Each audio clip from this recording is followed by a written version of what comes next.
Bom, eu já comentei com vocês que o capitalismo, ele não é igual em todos os lugares do mundo. E por que isso?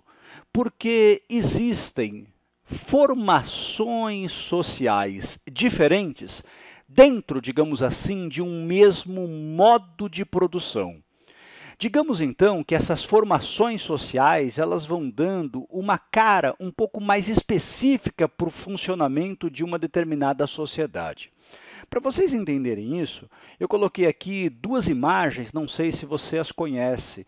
Aqui na esquerda eu tenho as famosas pirâmides de Teotihuacan, elas ficam próximas da cidade do México, um lugar absolutamente incrível que mostra o apogeu de uma sociedade que viveu lá há mais ou menos 1500 anos. Já aqui à direita, uma imagem que todo mundo conhece, da Estátua da Liberdade, que fica em Nova York. Pois bem, eu costumo dizer que essas duas imagens têm em comum o fato de serem símbolos de uma determinada cultura, de uma determinada formação social. E, na verdade, todos os povos vão buscando a sua identidade por meio da afirmação desses símbolos. Pois bem, é claro que essa imagem aqui da direita, ela vai ser um símbolo muito importante do capitalismo. E mais especificamente do capitalismo como ele existe nos Estados Unidos, que é, digamos assim, uma formação social específica dentro desse modo de produção.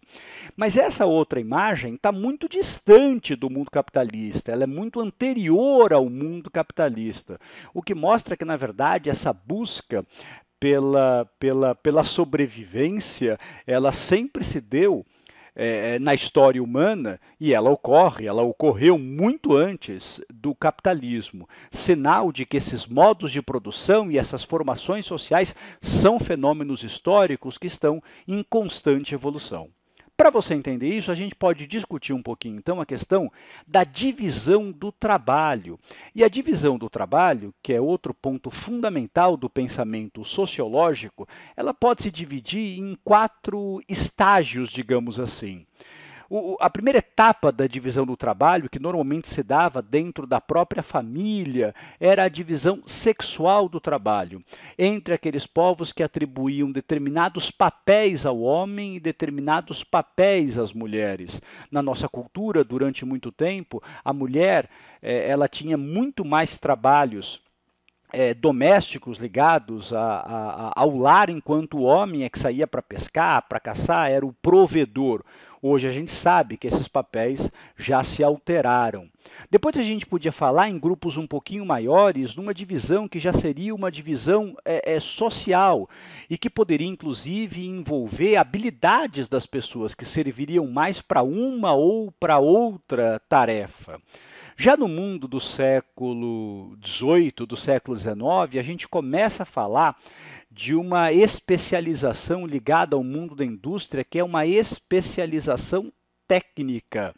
E aí, quando a gente pensa no Fordismo, no Taylorismo, é impossível a gente não retomar a ideia da alienação do trabalho. Muitas vezes, no mundo moderno, o trabalhador nem sabe por que está fazendo aquilo, ele é peça de uma engrenagem muito maior.